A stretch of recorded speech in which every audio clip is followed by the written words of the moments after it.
The Peter Schiff Show.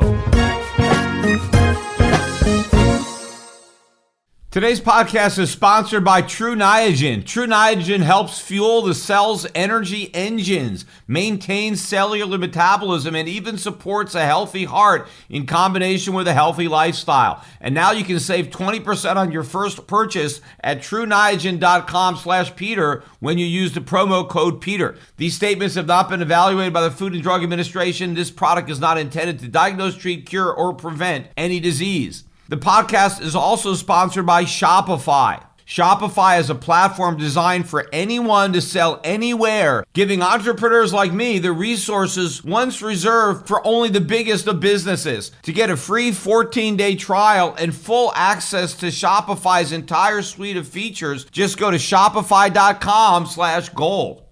Well, after not even thinking about raising interest rates, and then eventually thinking about it, and then finally talking about it, the Fed actually got around to doing it this week. And what do you know? The markets had a huge rally. Everybody was worried about rate hikes and how they might impact the market. And the reality is they're not worried nearly enough, because they are going to damage the markets in a much bigger way than investors think. But at least this week, investors took an opportunity to buy on the fact after having sold the rumor, and we ended up with a big up week in stocks. In fact, the Dow Jones was up 5.5% this week. The index is now 7.8% above the low that it hit a little over 3 weeks ago, but the Dow is still down about 6% from its highs, which, considering how much has happened, to me is a pretty good accomplishment as far as the Dow not being down. Now, that doesn't mean it's a good thing, because I think the Dow should be down given what's going on, and I think it will go down. It's just going down more slowly, and we now have had this bounce in reaction to the event of the Fed finally hiking rates. But I don't think the markets are just headed for new highs. The S&P had an even stronger week, up 6.2%. It's now 8.5% above its low from about 3 weeks ago, but still down about 7.4% from its record high. Russell 2000 also up 5.4% on the week, but that index has now risen by a full 10% from its high, out of bear market territory, but it's still down 15% from its record high, so still in correction territory. The biggest gain, though, was for the NASDAQ. That index soared 8.4% on the week, and it's now 10.5% above its high, which incidentally it set earlier in the week. So unlike the S&P and the Dow that had made their lows a few weeks ago, the NASDAQ made its low this week, yet still managed to finish the week up 8.4%. Now, it's still down 14% from its record high, but it's no longer in bear market territory when it was down about 22%. But again, this bear market is not over. I'm convinced the NASDAQ is headed for new lows. In fact, the strongest part of the NASDAQ were the most speculative stocks. Again, look at the Cathie Wood ARK Innovation ETF. That ETF surged by 18.3% on the week, but it's up 27% from its low, which it hit intra-week. So just before the Fed hiked rates on Wednesday, the ARK ETF hit its low, and it's up 27% in 3 days. Now, despite that huge rise, the ETF is still down by 59% from its record high. Now, when it was on the lows, it was only down about, 65%. So it doesn't seem to make that big a difference how far you are from the highs once you've fallen that much, despite the fact that we had this near 30% rally. But this is how bear markets operate. You get these huge counter trend moves. You get these short covering rallies, this, oh my God, the bottom is in, the FOMO and the fear of missing out. You get this. This is what happens. This is how bear markets fall a slope of hope is you get these rip-roaring rallies that engender a bunch of false hope. People who didn't sell are now glad they didn't panic and sell, and this rally has provided some type of relief, and so now they're going to be complacent, and the next thing you're going to know, they're going to be at new lows. Same type of situation with Bitcoin. Look at the Grayscale Bitcoin Trust. Again, highly correlated with the ARK Innovation ETF. It was up 12.5% on the week. That trust is now up 19.5% from its February low, but it's still down 51% from its record high. And Bitcoin itself had a big week. In fact, as I'm recording this podcast here on Saturday morning, Bitcoin is trading just under 42,000 per Bitcoin. Other markets, though, also had eventful weeks, but nothing like what we saw in the stock market. And by the way, it wasn't just U.S. stocks that had big weeks, stocks in Europe in particular, but also in Asia. So the stocks that I own also enjoyed big up weeks this week. The dollar index was down on the week. So despite the Fed raising interest rates, which is something that is considered to be bullish for the dollar went down. Now, again, the dollar had a big rally into the rate hike, so it makes sense that it would decline on the rate hike. Again, buy the rumor, sell the fact. Treasury bond yields, however, did not reverse. They were going up before the Fed hiked, and they continued to rise. Treasury bond yields are higher on the week, and they are going to continue to head higher. Turning to gold, though, gold closed Friday down about $20. So it had a weak close to the week. In fact, gold closed the week down $60 approximately from the previous week. But what is significant is that gold still closed $10 higher than it closed the day before the Fed hiked rates on Tuesday. Plus, gold closed better than $20 an ounce higher than its Wednesday low that it hit following the Fed's rate hike. So at this moment, gold is still on track to have made its low on the day the Fed finally raised interest rates. And again, this would be very similar to what happened in December of 2015 when the Fed began that rate hiking cycle. It had been highly anticipated for many years. Everybody assumed gold would go down when the Fed started hiking. Well, gold went down before the Fed started hiking. And by the time it hiked, that marked the low and gold went up. And I'm thinking that the same thing may happen this time. The Fed was talking about raising rates for quite some time. The markets knew that rates would eventually go up. Everybody assumed that rising rates would be bad for gold. And so the increase in rates was already priced in to gold. And now that the Fed is finally doing what it talked about doing and didn't even think about doing for so long, well, now the gold market can go up. We'll see. Obviously, it's too early to tell. It's possible that gold could go down and take out the low that it set on the Wednesday the Fed raised rates, in which case it wouldn't exactly parallel what happened in 2015, but it still might. We'll have to see how the markets progress over the next week or two, but I still think we have a good chance that gold has seen the lows and we're headed much higher. But even if it hasn't seen the lows, even if we have a little bit more work on the downside, even if there's some more weak hands that we need to shake out, regardless of that, gold is still going significantly higher from here.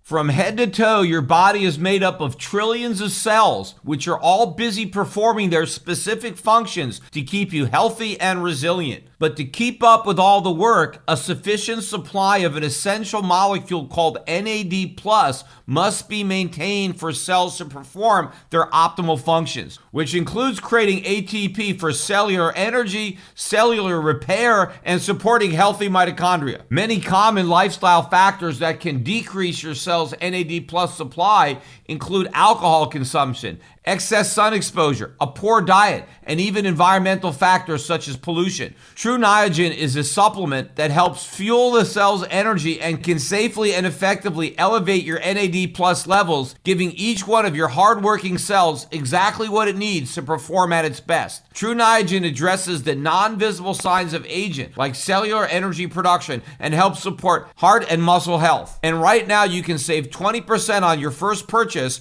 at TrueNiagen.com/Peter using the promo code Peter. That's TrueNiagen.com/Peter. TruNiagen.com/Peter. Use the promo code Peter to save 20% off on your first purchase. These statements have not been evaluated by the Food and Drug Administration. This product is not intended to diagnose, treat, cure, or prevent any disease. And while I'm talking about rate hikes, I want to clarify something because I've received some emails regarding this point, and so I think it needs some clarification. So on one of my podcasts, I talked about the fact that it may be one and done, that the Fed may only raise rates one time and there may be no additional rate hikes that follow. On the other hand, I also talked about the fact that a lot of rate hikes are coming and that the market is not really coming to terms with just how many rate hikes are in the offing and how high interest rates might ultimately rise. And if they weren't cognizant of that and pricing those hikes into the market would be a lot lower. So that seems like an inconsistent position to say it might be one and done, but then to talk about all the rate hikes that we're going to have. Here's what I mean. It will be one and done if the first rate hike results in enough damage to the markets and to the economy that the Fed never gets around to the second hike. Because I believe that Powell is very worried about the impact that rate hikes might have on the economy and the markets. He may not be forthright about admitting that, but if you read between the lines, and he doesn't make it that difficult when he talks about raising rates with care and being data dependent and how it's not on autopilot, if we get a significant reaction between the first rate hike and the second rate hike, there may not be a second rate hike. Now, so far, the reaction has been positive. And if the market continues to rise between now and the next Fed meeting, and if there's no obvious negative effects in the overall economy, then of course the Fed is going to raise rates again. The Fed is going to raise rates as many times as it can without hurting the economy, without crashing the markets, which is why I'm saying that we may have many, many rate hikes in our future, because as long as we don't see a crash in the markets and a crash in the economy, the Fed is going to keep raising interest rates, which means inevitably we will get a crash because at some point the rate hikes are too many. You get that straw that breaks the camel's back because there is no way that any of these rate hikes is going to slow down inflation. So inflation is going to be here for a long time and it's going to keep getting worse. That means the Fed is going to be in a position where it's forced to continue to raise interest rates until something breaks in the market and the economy. So either way, you're going to lose in the stock market because if it doesn't crash now, it's going to crash later because it has to happen because a big drop in the market and the economy is the only thing that's going to stop the rate hikes. And so until that happens, the Fed's going to keep hiking. But when it happens, the Fed's going to stop hiking. But inflation is not going to go away. Inflation is going to keep getting worse. And then when it stops hiking, it could go from getting worse to getting much worse. We can kick in a whole new gear when it comes to more inflation, because once we start to really see the negative consequences in the economy and in the markets, I expect not only that the Fed will stop hiking rates, but it will start reducing rates. And if the Fed ever actually starts to shrink its balance sheet, it will reverse course and expand the balance sheet with a whole new QE program.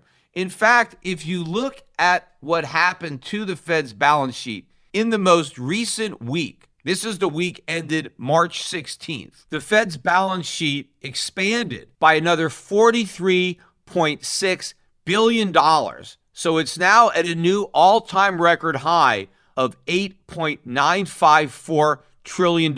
So the Fed hiked rates on Wednesday, but during the very week that ended on that same Wednesday, the Fed printed another $43.6 billion and bought more U.S. Treasuries. So in other words, the Fed is supposedly committed to fighting inflation, and it's hiking rates by 25 basis points in its efforts to fight inflation. Yet during the same week that it's hiking rates, it's creating more inflation. It's printing more money. It's monetizing more government debt. Did it really have to do another $43.6 billion in QE on the very week that it's hiking rates? Couldn't they have just stopped? Couldn't they have done no quantitative easing that last week? Now, maybe that's the last hurrah. Maybe that's the last week we're going to see an increase in the Fed's balance sheet and it's all downhill from here. I don't think so. I want to watch these numbers very closely because I think the Fed is going to continue to expand the balance sheet even as it's talking about launching an effort to decrease the balance sheet. I pointed out during my last podcast that the Fed tweaked the language in its official statement, and it no longer has a start date for when quantitative tightening is going to start. They've gone from forecasting an actual date when it was going to start, and by giving us a timetable as to how much they were going to shrink, how many treasuries they would sell, or how many mortgage-backed securities, all that is gone. All the Fed is committed to now is talking about a plan to shrink the balance sheet, meaning if they had a plan, it's already been tossed out the window, and now they have to develop a new plan. Well, we'll see if they actually ever develop one and what actually happens between now and then, because once you start to see a big impact on the economy of these rate hikes or on the markets, the Fed is going to react, especially if you look at the bond market. Look at the yields on 10-year U.S. Treasuries, 30-year U.S. Treasuries. Look at those charts. There is a lot of room for rates to rise substantially from here. And clearly, much higher long-term interest rates, even if they're still low, when you're comparing to where they were, and they're not nearly as low. Again, it's like a drug addict. Maybe you're still getting drugs, but if you are used to a lot of drugs and now you're not quite getting as much as your body is used to, you can still go through withdrawal even if you're still taking drugs because your body needs more. And the U.S. economy is addicted to low interest rates. And even if interest rates are still low, they're not low enough to satisfy that addiction. And the economy is going to start to go into withdrawal. We're going to start to see the impact of rising interest rates on the economy, of rising bond yields on the economy, on the stock market. And as consumers are struggling with rising prices, and now they're going to be struggling with rising interest rates. And again, interest is a component of every business's cost structure. So as businesses are passing on higher raw material costs to their customers, they're now going to be passing on higher interest rates to their customers. In particular, landlords. A lot of landlords have mortgages on their buildings that they own. A lot of these mortgages are probably adjustable rate mortgages. They're going to get reset. And now the landlords, just like they have to pass on other rising costs to their tenants, well, now they have to pass on to their tenants rising interest rates on the mortgages that they themselves have on the buildings that they're renting out. So just because you're renting an apartment doesn't mean that rising interest rates don't affect you if your landlord has a mortgage, because anything that affects your landlord is going to affect you, because the only way the landlord can get money to pay the mortgage is to get it from the tenant. So rents are going to have to go up. Of course, that may not be captured in the CPI because they don't use actual rents. They use owner's equivalent rent. But at some point, the people in these surveys are going to have some understanding of how much higher real rents actually are. And we're going to start to see this. But even if the CPI doesn't pick up the increase in rents, the economy is still going to suffer the consequences from the increase in rents, because as consumers are having to spend more money on rent or more money on their own adjustable rate mortgages or other debt that they have that is now going to be impacted by rising interest rates, as they have to spend more money on food, as they have to spend more money on energy. That means they have less money to spend on everything else. And when you have an economy that's built on discretionary spending, that's built on consumers just borrowing money and spending it, and now the cost of borrowing money has gone up and the discretionary spending capacity has gone down because the necessities are now so much more expensive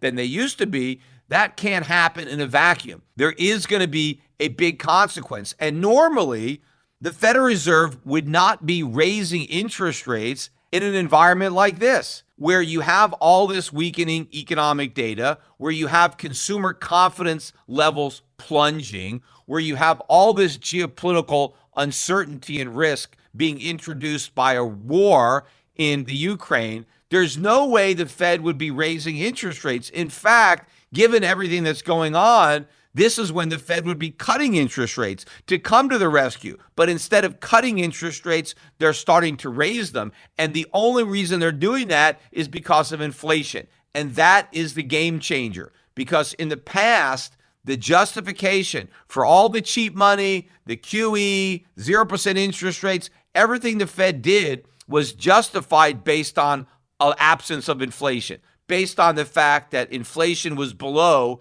its 2% target. Even though 2% was not actually a target, it was a ceiling. The idea was just to make sure that inflation stayed below 2%, not that it was 2%, but the Fed, for its own convenience, so it can pursue its alternative agenda, convinced everybody that a ceiling was a target, and it justified more inflationary policies because it hadn't hit the target. Well, now we've blown through the target. We're triple, quadruple the target. So the Fed no longer has a false pretense by which to justify its inflationary policies. And so it is reluctantly trying to remove the accommodation. It is raising interest rates at a point in time where normally would be cutting them. Of course, you can't cut them when you're still at zero. And it's ending quantitative easing at a time where it would normally, and normally meaning, since the 2008 financial crisis, when we now have a new normal, but ever since that time period, whenever the markets or the economy was at a point that we're at now, the Fed would be going back for a new round of QE to try to stimulate it. So the Fed is now sedating an economy and a market that it would normally be stimulating, yet nobody thinks that this is a big deal. Nobody sees the significance of how this game has changed, and that's because they never understood the game in the first place. Well, they're in for a rude awakening. Ka-ching! You gotta love that sound. It's the sound of another sale being made on Shopify, the all-in-one commerce platform to start, run, and grow your business. So supercharge your knowledge, your sales, and your success. For a free 14-day trial, go to shopify.com/gold, all lowercase. Shopify is designed to enable anyone to sell anywhere, giving you the resources once reserved for just big business. And it's customized for you with a great-looking online store that brings your ideas to life and gives you the tools to manage and drive your sales. And I love how easy Shopify makes it for just about anyone to succeed running a small business. Shopify powers millions of entrepreneurs from their first sale to full scale. And every 28 seconds, another small business owner makes their first sale on Shopify. Get started by building and customizing your online store with no coding or design experience. Access powerful tools to help find customers, drive sales, and manage your day-to-day. Gain knowledge and confidence with the resources that you need to succeed. Plus, with 24/7 support, you're never alone. It's more than just a store. Shopify grows with you. These are the possibilities, and they're powered by Shopify. So go to shopify.com/gold, all lowercase, to get a free 14-day trial and get full access to Shopify's entire suite of features. Start selling at Shopify today. Go to shopify.com/gold. I want to wrap up today's podcast by finally getting to the elephant in the room, and that is the world's reaction to my Zelensky t-shirt tweet from Wednesday. And I'm more focused on the reaction than the tweet itself, because I think it is an overreaction, to say the least. Maybe the biggest mountain ever made out of a molehill on full display when it comes to this particular tweet, which ended up being the most replied to tweet on Twitter for that day. There are hundreds of millions of tweets every day, and this one had more comments than any other tweet. Now, I did get a few likes, about 8,000 likes, but in relation to over 100,000 comments, that's a 12-to-1 ratio. Basically, the comments are the equivalent of thumbs down because there's no way to dislike a tweet. So the only way you can express the fact that you don't like the tweet is to comment on the tweet and say you don't like it. If you like it, you don't have to put a positive comment. You could just click like. And so obviously, this is a huge ratio of dislikes to likes on a tweet with better than 45 million impressions. That is a lot of impressions, especially for somebody who only has about 670,000 followers. I mean, I got more views on that tweet and more comments than what you might get from an Elon Musk tweet where he's got 70 million followers. In fact, that particular tweet got far more engagement than the Elon Musk tweet where he challenged Vladimir Putin to hand-to-hand combat. That's how big a firestorm the tweet generated. And had I known in advance when I tweeted this that it would result in this huge firestorm, I would not have done it. So obviously, I do regret the tweet, but I haven't taken it down. And I will get to the reasons why I didn't take it down later. First, I kind of want to get into the tweet itself and my rationale for having composed that tweet and why it doesn't make me into the monster that the world now perceives me to be. Because I'm probably one of the most hated men on the planet right now. In fact, I may be number two. Just after Vladimir Putin himself, I could be number two on everybody's list of most hated people. At least not everybody, but the 45 million people or so, less the 8,000 who liked it, who happened to see this tweet. Or not just the tweet itself, but all of the news stories that were written about the tweet, or all of the broadcasts where television journalists talked about the tweet. I mean, if you go and Google my name, you'll see page after page after page of articles about how horrible I am. And of course, most of these stories are left-wing publications because they all start out by branding me a Republican. Republican Peter Schiff, former Republican candidate for U.S. Senate Peter Schiff. So they make a big deal about the fact that I'm a Republican. So clearly they want to equate Republicans with being bad. That's why they're calling me a Republican. And in fact, I remember one of the articles I read specifically mentioned that I donated to Ron Paul because that must make me an especially bad Republican if I can be a Ron Paul Republican, because that means I want even less government than typical Republicans. So that makes me even worse in the minds of these big government liberals who are writing all of these articles about me. But anyway, let me get into the tweet. So I am watching live on television Zelensky's speech. And before he comes to the camera,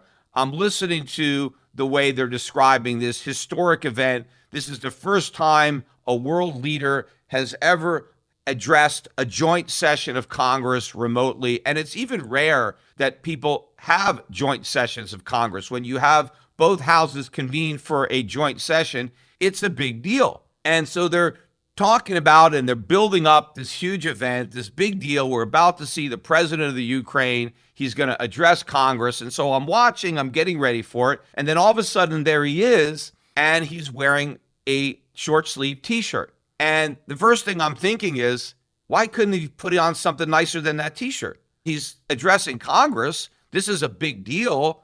I would have thought maybe he would have taken a few minutes to put on something nicer than that t-shirt. I mean, I understand he's been wearing that t-shirt a lot ever since the invasion. That's kind of like how he's been dressing, which is fine.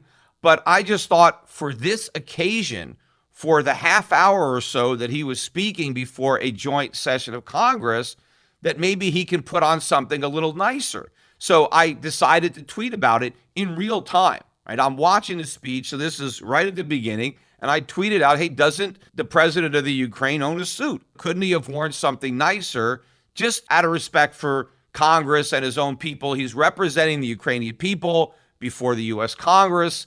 that is an occasion that I think called for something a little bit nicer than a t-shirt. Now, I understood, yes, it's a war, times are tough, but I didn't think it was such a dire life and death situation at the moment that he couldn't have worn something nicer than a t-shirt. I mean, I wear t-shirts all day myself. In fact, I'm wearing a t-shirt right now when I am recording this podcast because nobody can see me. But when I have a video interview that I need to do, in many cases, depending on the forum, I put on a jacket and tie because I am dressing for the occasion.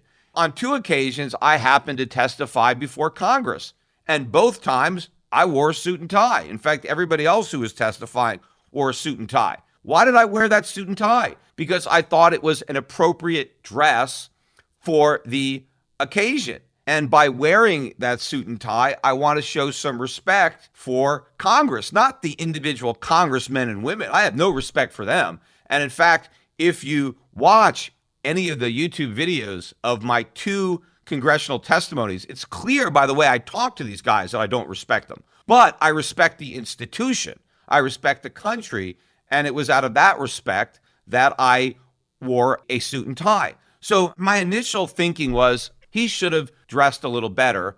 And so I tweeted it out. And, there are a lot of people, too, that were criticizing me for the fact that I didn't talk about what he had to say. I just focused on what he was wearing. And that's because I tweeted it out before I had really heard anything that he had to say. But the interesting thing is I didn't criticize a word of his speech. I didn't say anything bad about Zelensky, about what he said, about what he was doing. I just questioned his choice to wear that t-shirt. And it was a choice. And this is the most incredible aspect of it. And this is one of the reasons that I left the tweet up there, because even on reflection, thinking about, hey, maybe I should have just not said anything about his choice of wardrobe, given the circumstances, given the gravity of everything that was going on.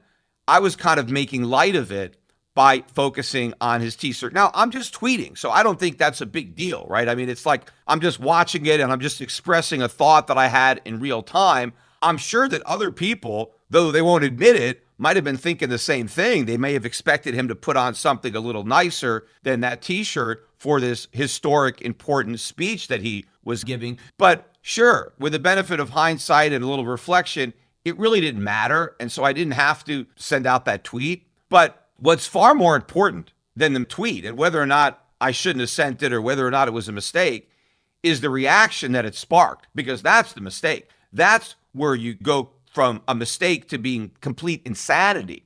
So the main reaction on Twitter and why everybody thinks I'm such a horrible person is because they're saying, Peter, don't you have any sympathy for this guy? He is in a war zone. He is in a battle. He's fighting for his life. He's trying to survive.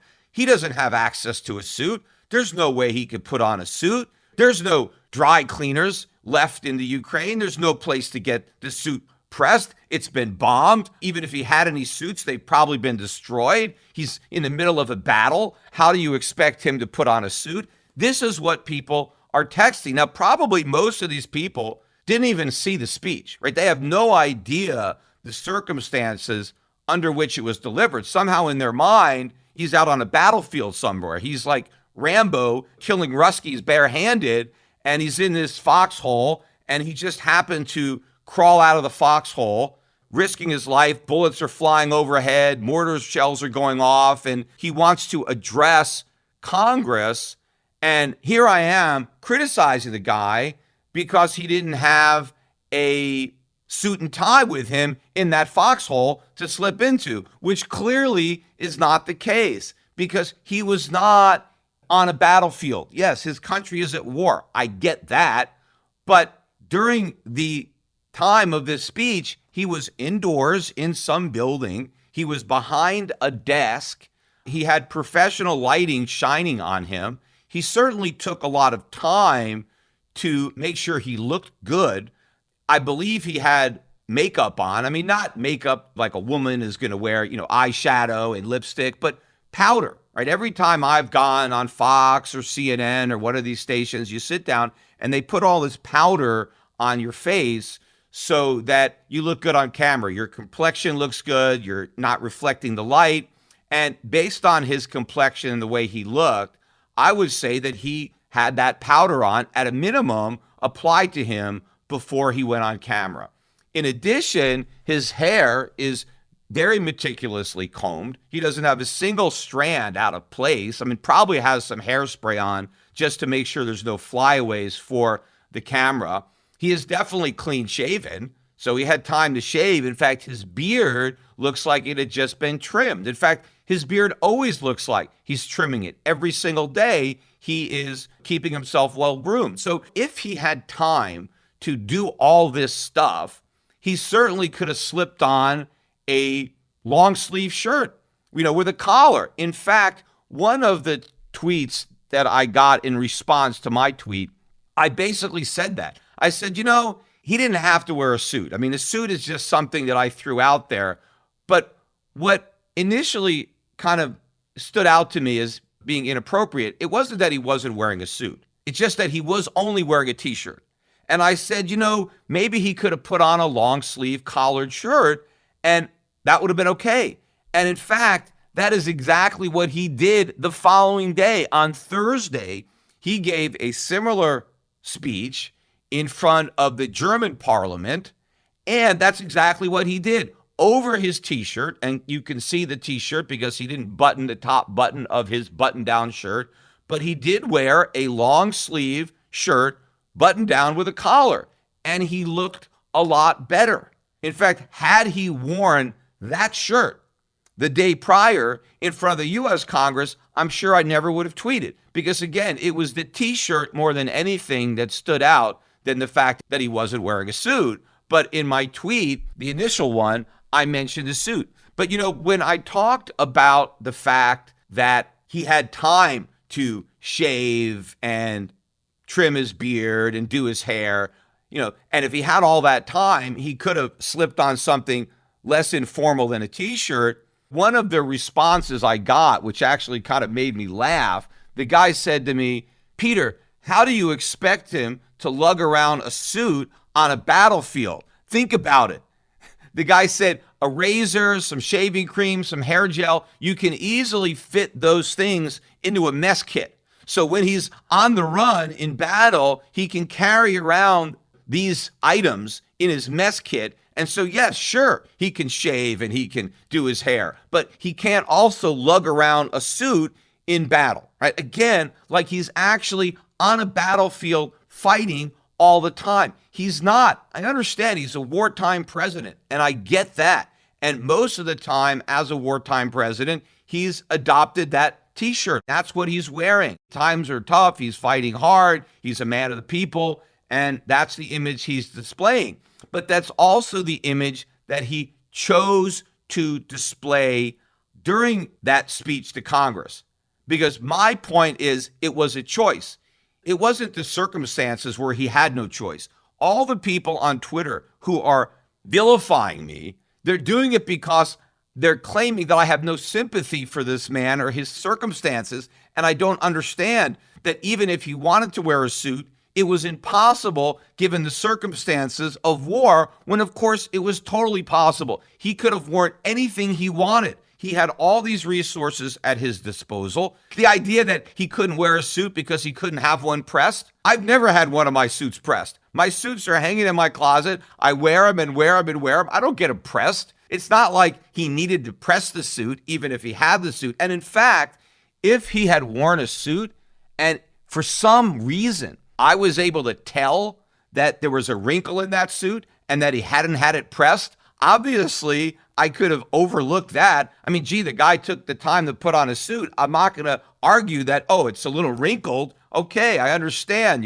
He's in the middle of a war. He didn't have time to get it pressed. But to say that it's impossible to get it pressed because all the dry cleaners have been bombed, I mean, yes, I understand that the Ukraine is being bombed. I'm very sympathetic about that and about the loss of life. But it's not Dresden in World War II. The place hasn't been leveled. The vast majority of Ukrainian buildings are still intact. including the laundries and the dry cleaners, but he probably wouldn't have needed those. It would have been very simple to wear something nicer than a t-shirt, again, which is exactly what he did the very next day. But even when I replied to that tweet by saying he could have worn a long sleeve collared shirt, I got hammered on that reply, even though that's exactly what he did the next day. Now, I'm not claiming that he dressed nicer because of my tweet, although I do think that Zelensky should thank me for that tweet. And the reason is because I think I really helped his cause. I mean, 45 million people saw the tweet, and a lot more people read the news stories about the tweet, watched it on television, and as a result of everybody attacking me, they were defending Zelensky. I mean, Zelensky is a lot more sympathetic now. He certainly looks a lot more heroic now, the way he's been portrayed, right or wrong. I have helped his image. And obviously, the t-shirt worked. I mean, in that respect, I'm willing to admit that potentially I was wrong in my criticism of his wardrobe, because obviously it worked out, because his decision was, I want to portray this image of a guy who's really fighting hard, because he was asking for help, he was asking for money, and he thought that it would be better if I asked for it wearing a t-shirt. But he didn't want to ask for it with messy hair or an untrimmed beard or without a clean shave. So he did all those things. He had time to do all that stuff, and he just chose to do it wearing a t-shirt. And I criticized that choice or questioned it, and maybe I was wrong. Maybe he made a better choice. And I think that my pointing this out actually helped that, because now he got such a huge reaction in support of his choice of a t-shirt that he probably is very happy that he didn't wear something nicer, because had he worn even that long sleeve collared shirt, I never would have tweeted about it. And so he wouldn't have got all this additional favorable press. But I want to talk now not so much about the tweet itself, but the reaction, because this really typifies the problem we have right now with this groupthink, with this mob mentality, the cancel culture, the political correctness, and the virtue signaling. If you look at the tweet on its own, it's not a horrible tweet. It doesn't mean that I'm a horrible person for having had that thought.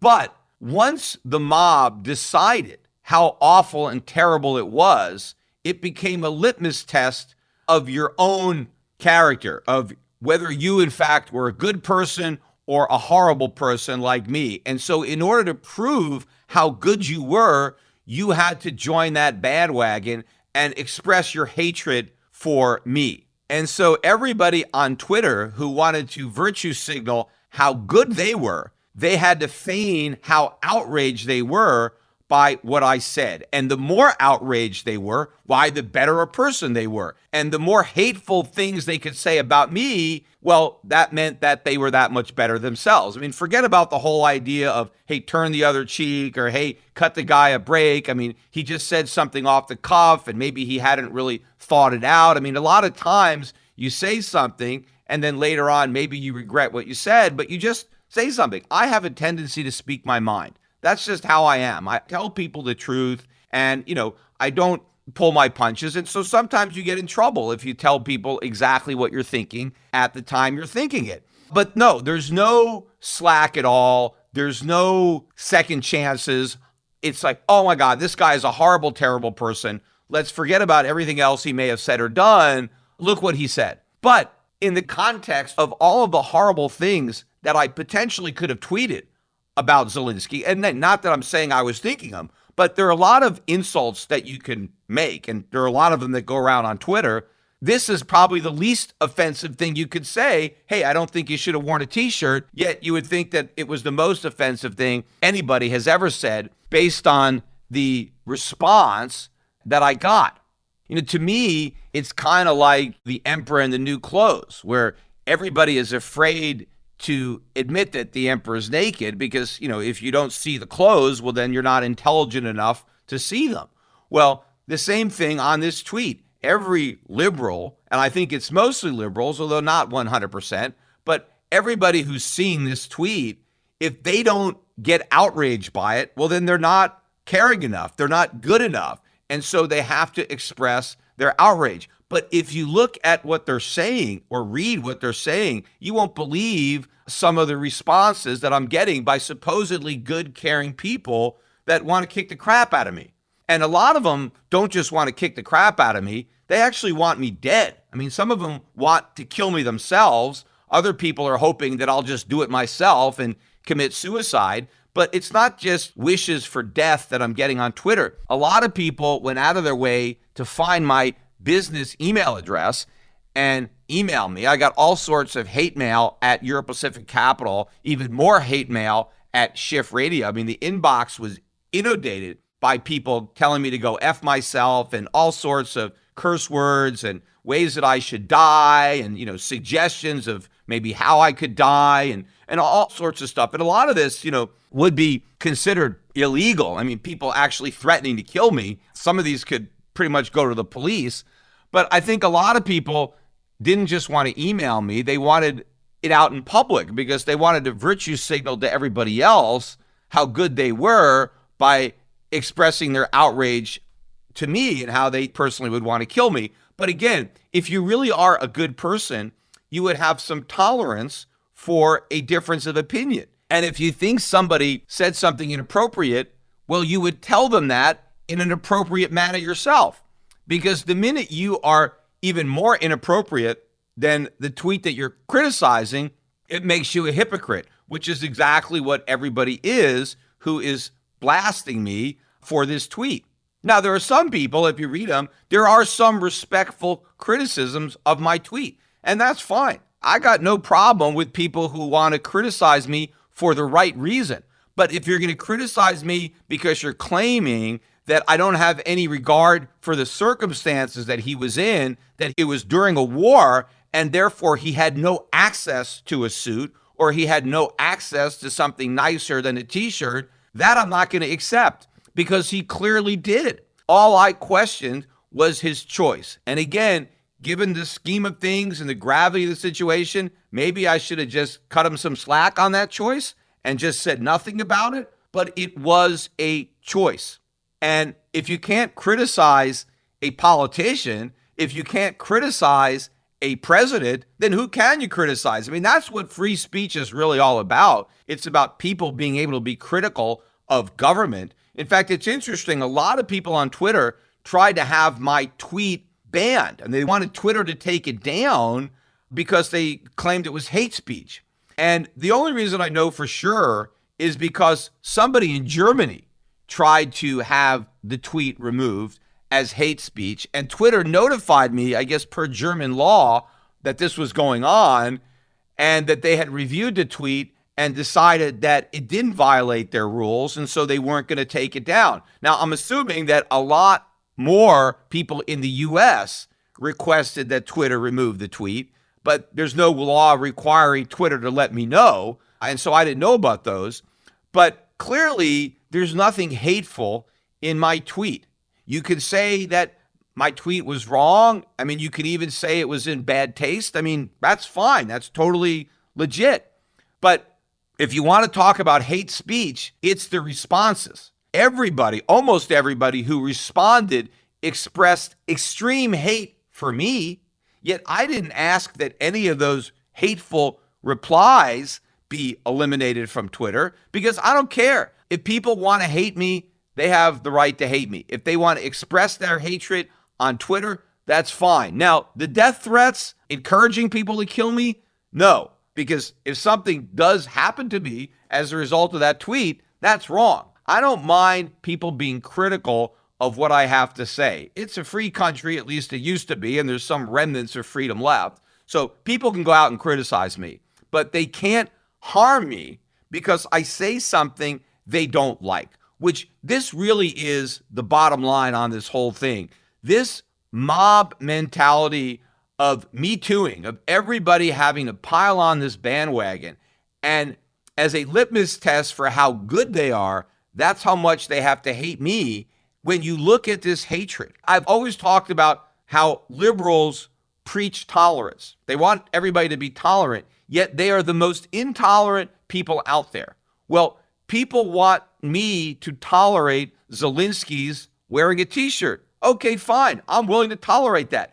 But how come the people who want me to tolerate a choice that Zelensky made, they can't tolerate me? They can't tolerate the fact that I tweeted that in that moment, I was surprised that he wore a t-shirt. And even after I tried to justify my tweet to the mob, that just made them angrier. That just got them to criticize me even more. And one of the reasons that I didn't take the tweet down is they probably would have jumped all over that, as if I had somehow now admitted that their response was correct.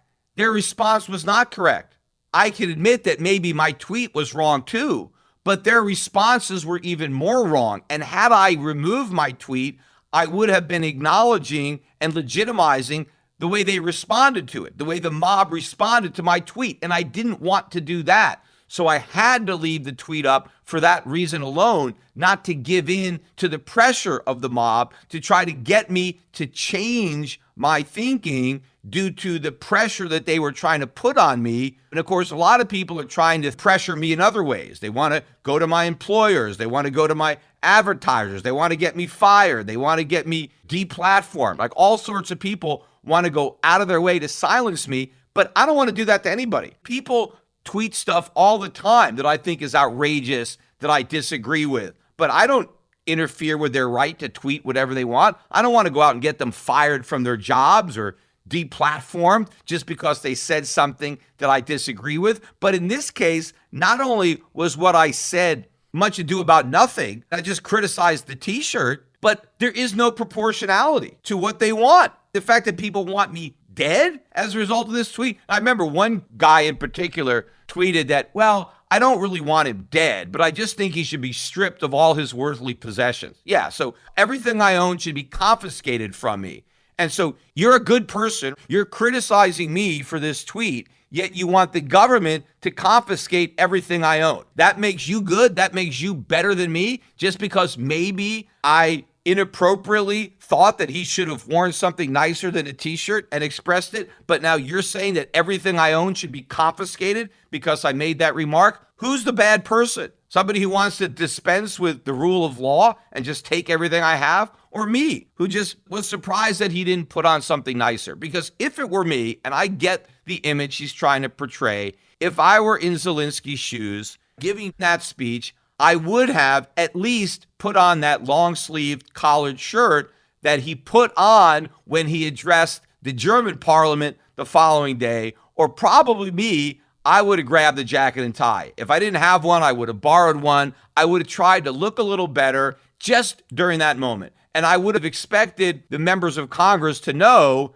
that most of the time, I'm not wearing that jacket and tie. Most of the time, I am in my short sleeve shirt. I am fighting this war. But given the circumstances of the occasion of this honor that I had, that has never basically been offered to anybody else, this is the first time that any head of state, or in fact, anybody has ever remotely addressed a joint session of Congress, that I would have just done a little bit more and taken the extra minute or two to just put on something nicer, if not a suit, for the occasion. And of course, had he done that, nobody would have said anything about it, but he didn't. He wore a t-shirt. I said a little bit about it. That's it. And look at the uproar that it inspires. But this is the problem. We have to be a far more tolerant society. We can't be a mob.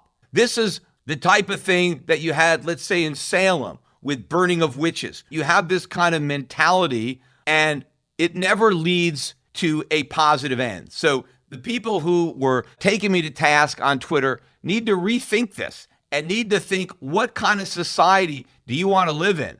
Because if you condone what's happened to me, well, then one day it may happen in a far worse way than a bunch of negative replies on Twitter, hate emails, and hate voicemails.